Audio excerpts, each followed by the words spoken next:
بسم اللہ الرحمن الرحیم. السلام علیکم. غامدی صاحب کے ساتھ ہفتہ وار سالج آپ کی براہ راست نشست کو لے کر غامدی سینٹر ڈیلی سے حاضر خدمت ہیں. آغاز کرتے ہیں. غام صاحب بہت شکریہ آپ کے وقت کا.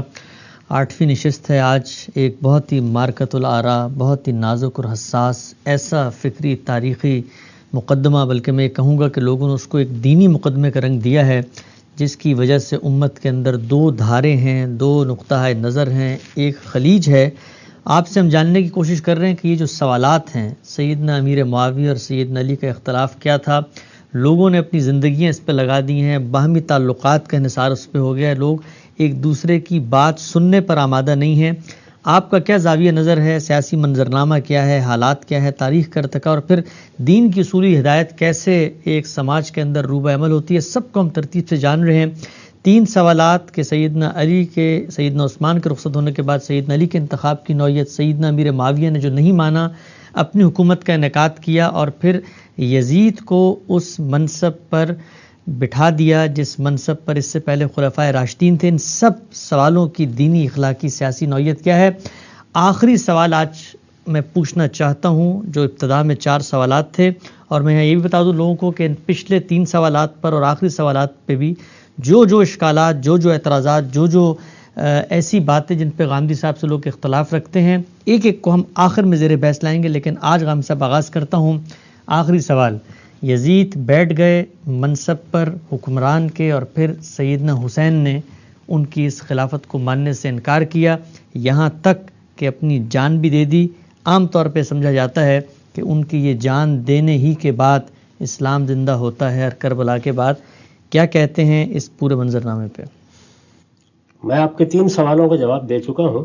چوتھے سوال کے جواب کی طرف بڑھنے سے پہلے ایک بنیادی مقدمہ سمجھ لیجیے.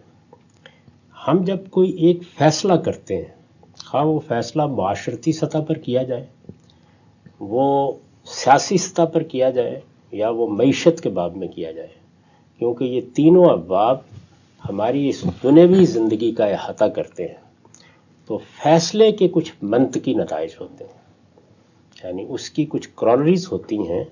آپ اس فیصلے کی صحت اور عدم صحت پر بھی گفتگو کر سکتے ہیں، آپ اس فیصلے کو تبدیل کرنے کے لیے بھی جدوجہد کر سکتے ہیں، لیکن جب تک وہ فیصلہ موجود ہے، اس کے ان منطقی نتائج کو نکلنے سے آپ نہیں روک سکتے.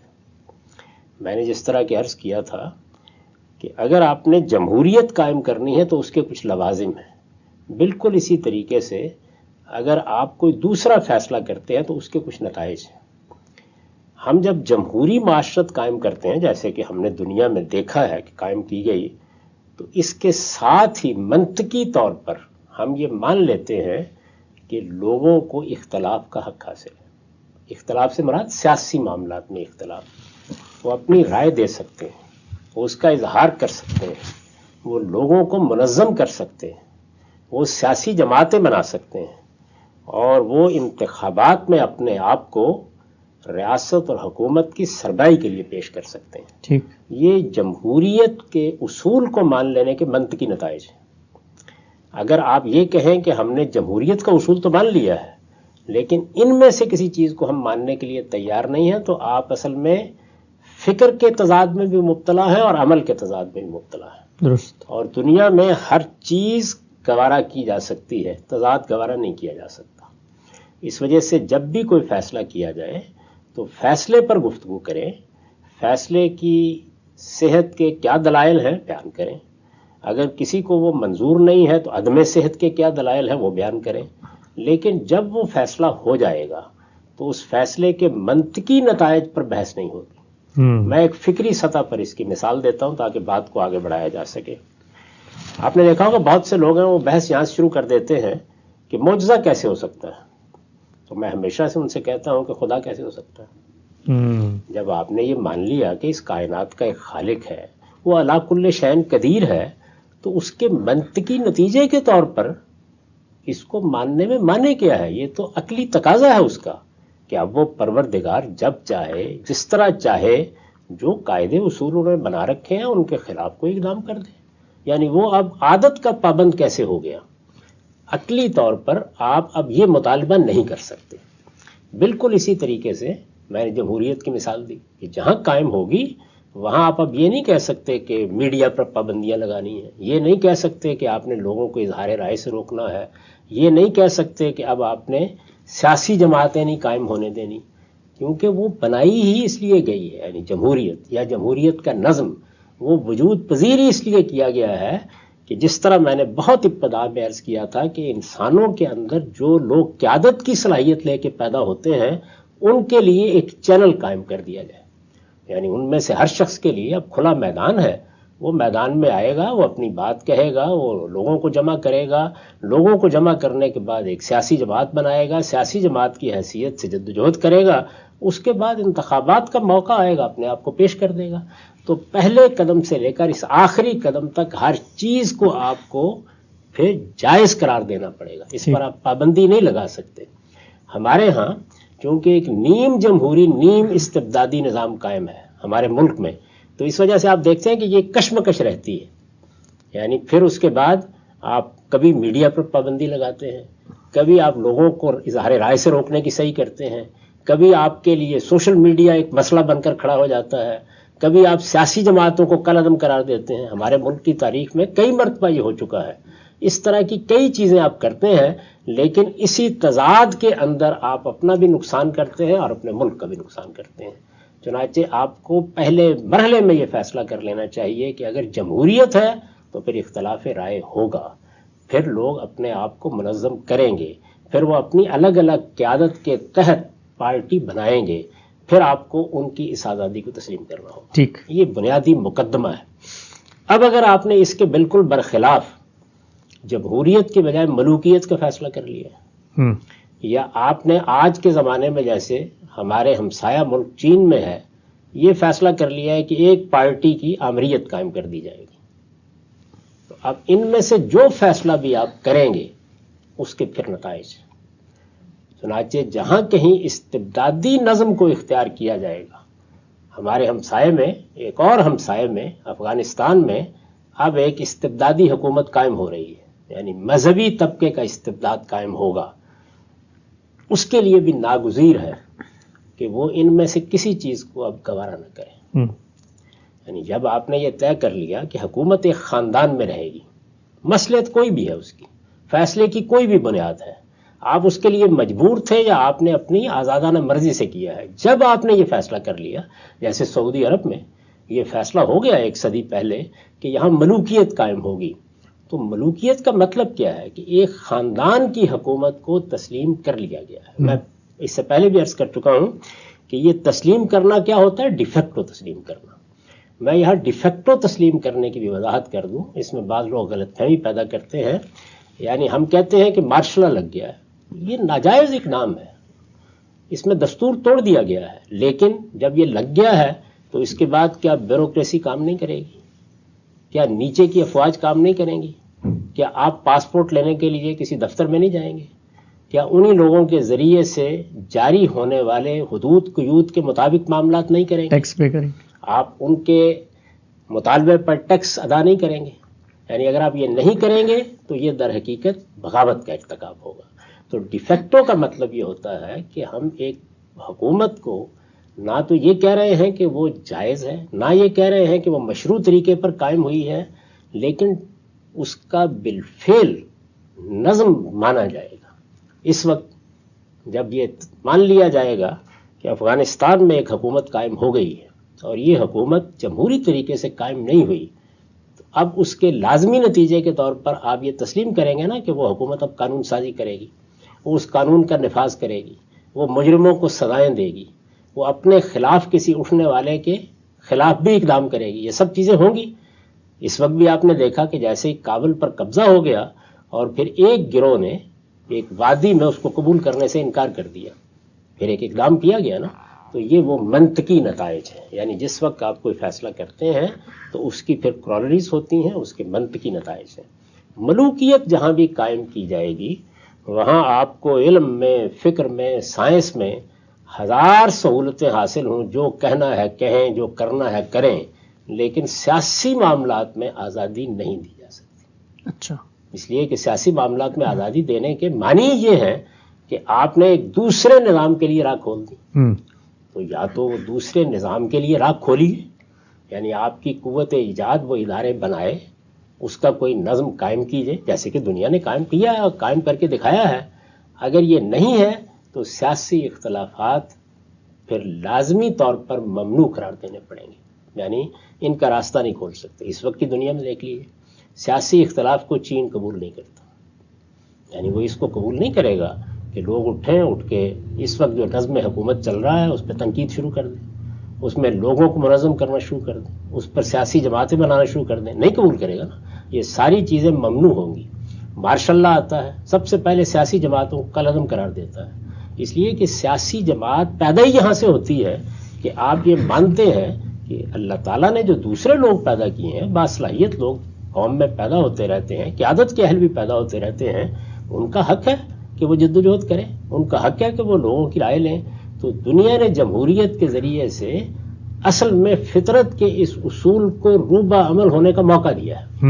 یعنی اب یہ کچھ بھی مشکل نہیں ہوتا۔ ہمارے ملک میں آپ دیکھیں، بہت غیر معمولی صلاحیتوں کے بعد لوگ تھے جو اٹھے، انہوں نے خیال کیا کہ قوم انہیں بھی قبول کر لے گی، پارٹیاں بنا لی۔ افتخار چودھری صاحب نے پارٹی بنائی، نور خان صاحب نے پارٹی بنائی، اصغر خان صاحب نے پارٹی بنائی، ڈاکٹر قدیر صاحب نے پارٹی بنائی۔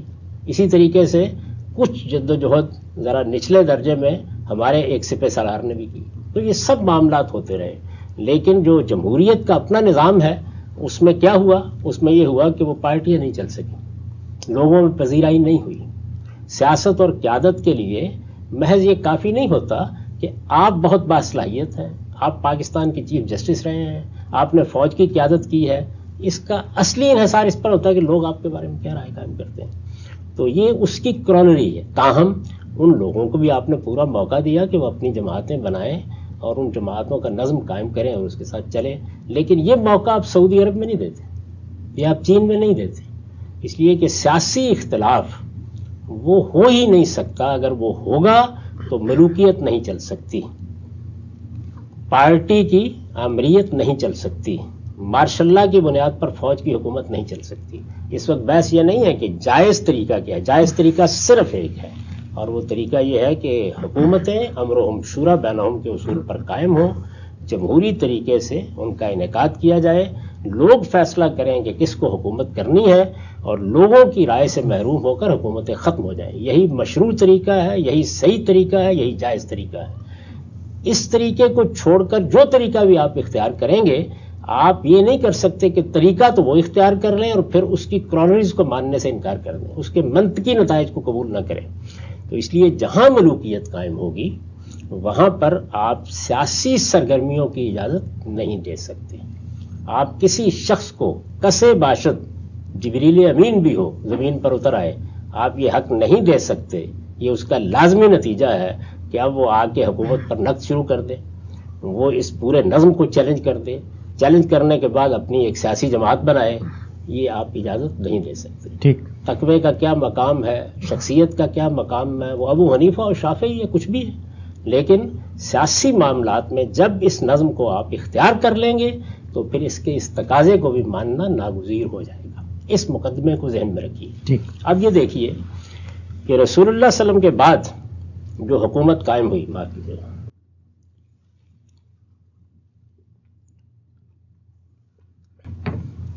رسول اللہ صلی اللہ علیہ وسلم کے بعد جو حکومت قائم ہوئی، میں نے بہت تفصیل کے ساتھ تجزیہ کر کے بتایا ہے کہ وہ جمہوری اصول پر قائم ہوئی۔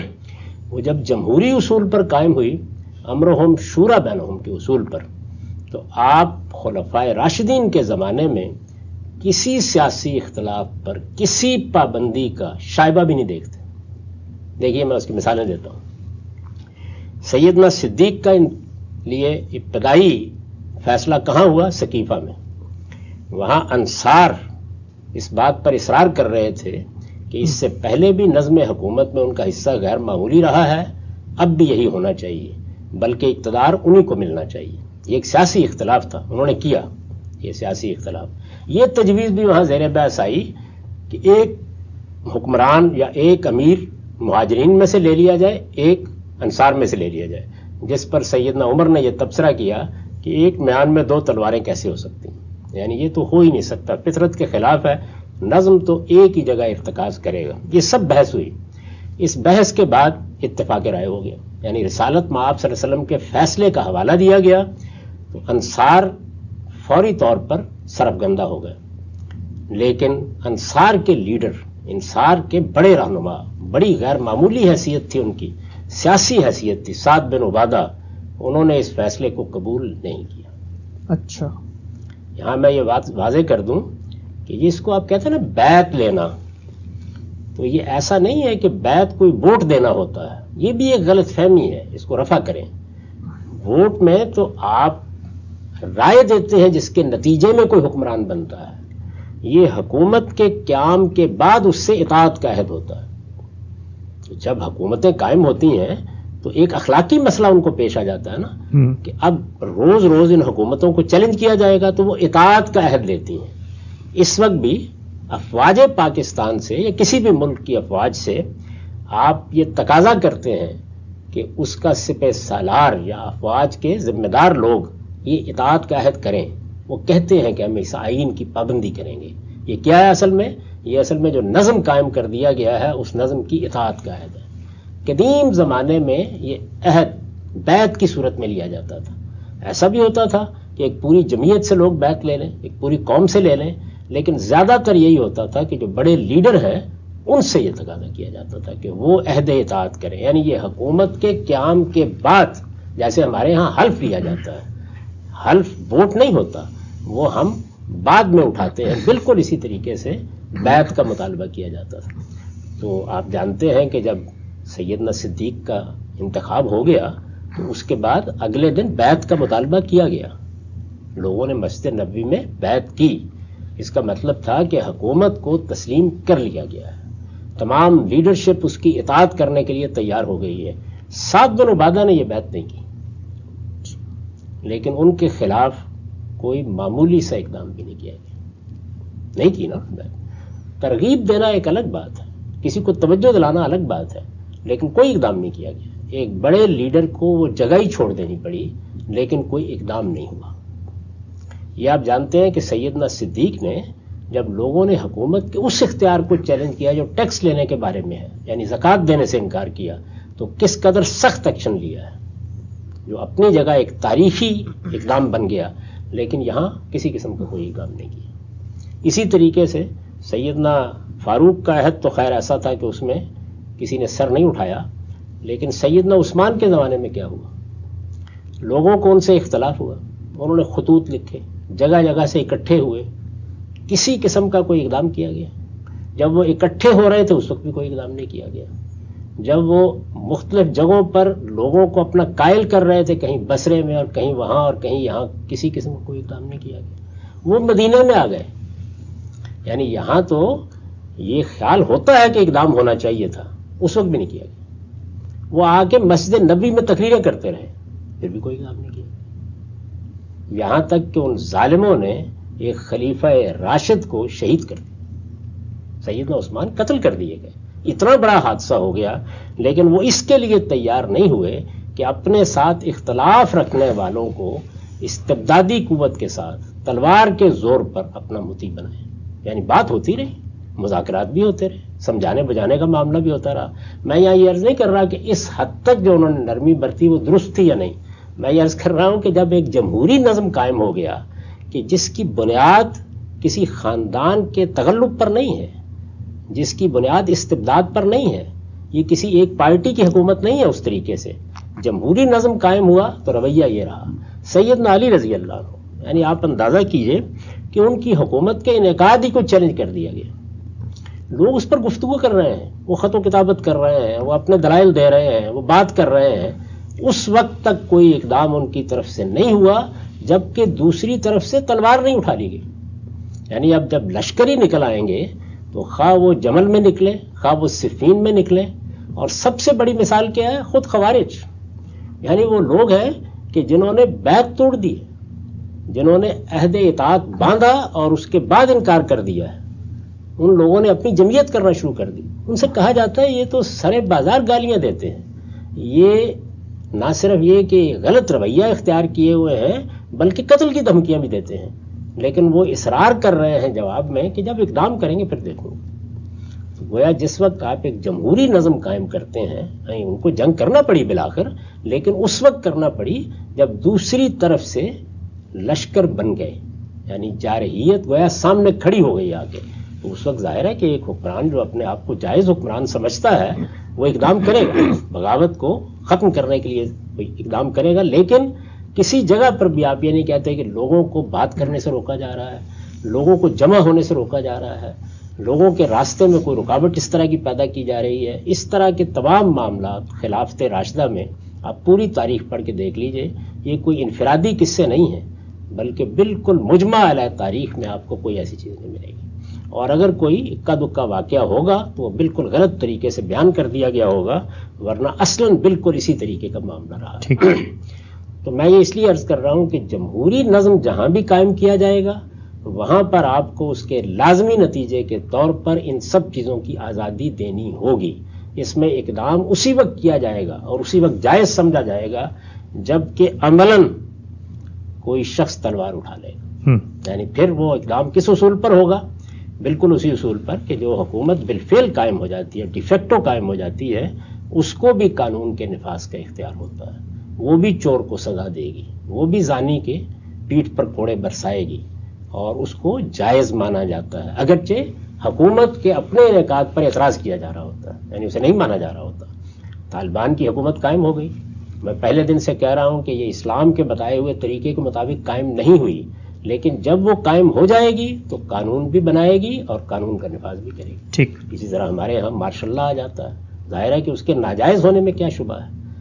اس میں کیا شبہ ہے کہ گویا فوج اپنے اس عہد کو توڑ دیتی ہے اور اس طرح ایک بڑے گناہ کا ارتکاب کرتی ہے، بحیثیت ادارہ ارتکاب کرتی ہے، لیکن پھر بھی حکومت جب قائم ہو جاتی ہے، ڈی فیکٹو قائم ہو جاتی ہے، بالفعل قائم ہو جاتی ہے، اندر سے اس کو کوئی مزاحمت پیش نہیں آتی، اندر سے مزاحمت پیش آئے گی تو ظاہر ہے کہ خانہ جنگی شروع ہو جائے گی، لیکن جب وہ اپنا تغلب قائم کر لیتی ہے تو ہم کہتے ہیں کہ بالفعل اب یہ حکومت ہے، پھر جو قانونی معاملات ہیں وہ اس کے بعد ہوتے ہیں اور ان کو مانا جاتا ہے، اس لیے کہ انسان انارکی کو قبول نہیں کر سکتا۔